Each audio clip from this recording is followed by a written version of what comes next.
Salut tout le monde, j'espère que vous allez bien. Aujourd'hui, on va comprendre le concept des incoterms. Premièrement, pour cela, on va voir c'est quoi les incoterms. Deuxièmement, à quoi ça sert. Et troisièmement, comment peut-on les classifier. Bien sûr, il y en a plusieurs critères qu'on va les voir par la suite.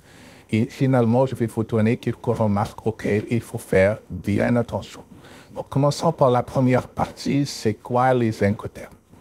Donc, les incoterms désignent International Commercial Terms, c'est-à-dire les termes de commerce internationaux. Donc, ce sont des termes de vente qui définissent une série de règles pour l'interprétation des contrats commerciaux. C'est-à-dire, tout simplement, les incoterms définissent les droits et les obligations de chaque partie, à la fois l'acheteur et le vendeur. Donc, en termes de trois points. Premièrement, en termes de la répartition des prestations, c'est-à-dire qui fait quoi. Par exemple, au niveau de la manutention, qui va se charger de la manutention, du transport, de l'assurance, etc. Deuxièmement, la répartition des risques, c'est-à-dire qui est responsable au cas de dommages ou bien pertes ou bien autre avarie. Et troisièmement, au niveau de la répartition des coûts, c'est-à-dire qui paie quoi. Et bien sûr, en termes du coût de transport, du coût de stockage, du coût de manutention, d'entreposage et les autres règles qui sont annexes. Deuxième point essentiel qu'il faut comprendre, c'est qu'ils sont mis au point par la Chambre de commerce internationale de Paris. Donc, les premiers incoterms ont été mis en 1936. Et finalement, ce sont des termes qui changent, termes de vente qui changent chaque 10 ans. Pourquoi? Parce que ça dépend de l'économie et l'évolution de l'économie et des exigences des entreprises à l'international comme au national. Passons maintenant au deuxième point, à quoi ça sert les incoterms. Premièrement, c'est d'uniformiser les termes commerciaux. Donc, on a regroupé les termes les plus utilisés et les droits et les obligations les plus exigés par l'acheteur et le vendeur. On les regroupé dans un même cycle afin d'éviter de reporter dans chaque contrat des clauses logistiques qui sont complexes. Deuxièmement, ils représentent un langage commun parce qu'ils sont utilisés par des entreprises à l'international et au national. Les mêmes incoterms sont utilisés partout. Et troisièmement, c'est de pouvoir bien négocier. Parce que lorsqu'on comprend bien la signification de l'incoterm, on peut bien négocier en tant que vendeur, on peut bien convaincre notre acheteur à l'utilisation d'un tel ou tel incoterm. Et finalement, ils sont libérés les clauses commerciales afin d'éviter tout litige d'interprétation. Donc, c'est une sécurité juridique.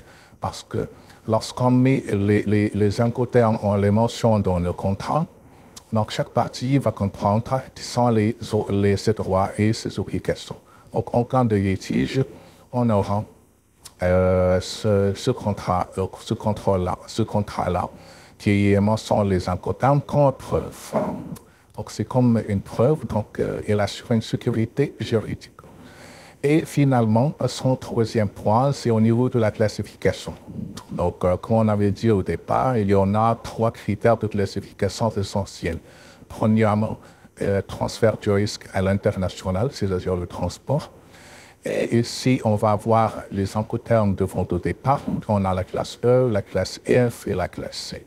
Ça veut dire quoi des incoterms aux ventes au départ?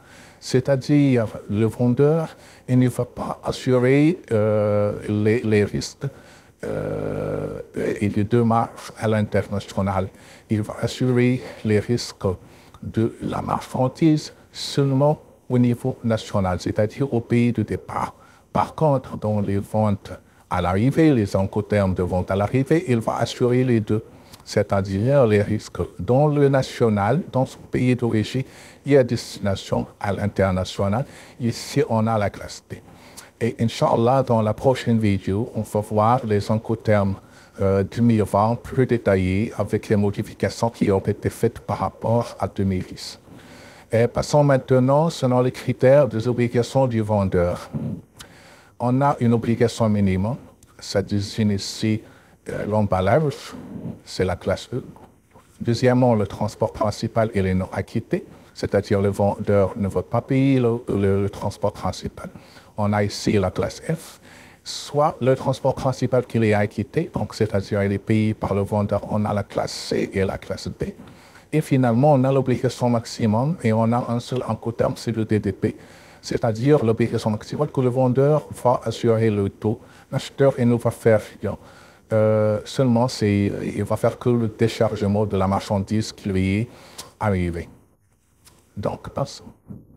Maintenant, en termes de leur utilisation, c'est-à-dire les moyens de transport qu'on peut utiliser selon l'incoterm choisi. Soit multimodaux ou principaux, donc on a cet incoterm qu'on va aller voir par la suite, et maritime exclusivement ou bien fluvial, on a 4 incoterms. Donc, passons maintenant aux arcs auxquels il faut faire bien attention. Première remarque.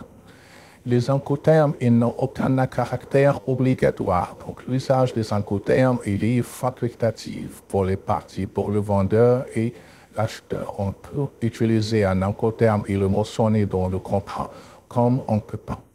Deuxièmement, ils sont modifiables si besoin. C'est-à-dire, lorsqu'on mentionne un incoterm au niveau du contrat, on peut saisir quelques mentions supplémentaires, c'est-à-dire quelques clauses à ajouter, auxquelles ils vont faire une petite modification au niveau de l'incoterm. Troisièmement, les versions précédentes sont valables. On avait dit au départ que les incoterms, ce sont 5 disons, mais il faut bien comprendre que les versions précédentes, elles restent valables. Il suffit juste de mentionner la date comme suite. Donc, l'écriture valable au niveau du contrat, il faut premièrement mentionner incoterm CCI, Chambre de commerce interne sur la demi-fin ou autre version utilisée, plus les 3 lettres indiquant l'incoterm qui est choisi, le sigle, plus le lieu de fait.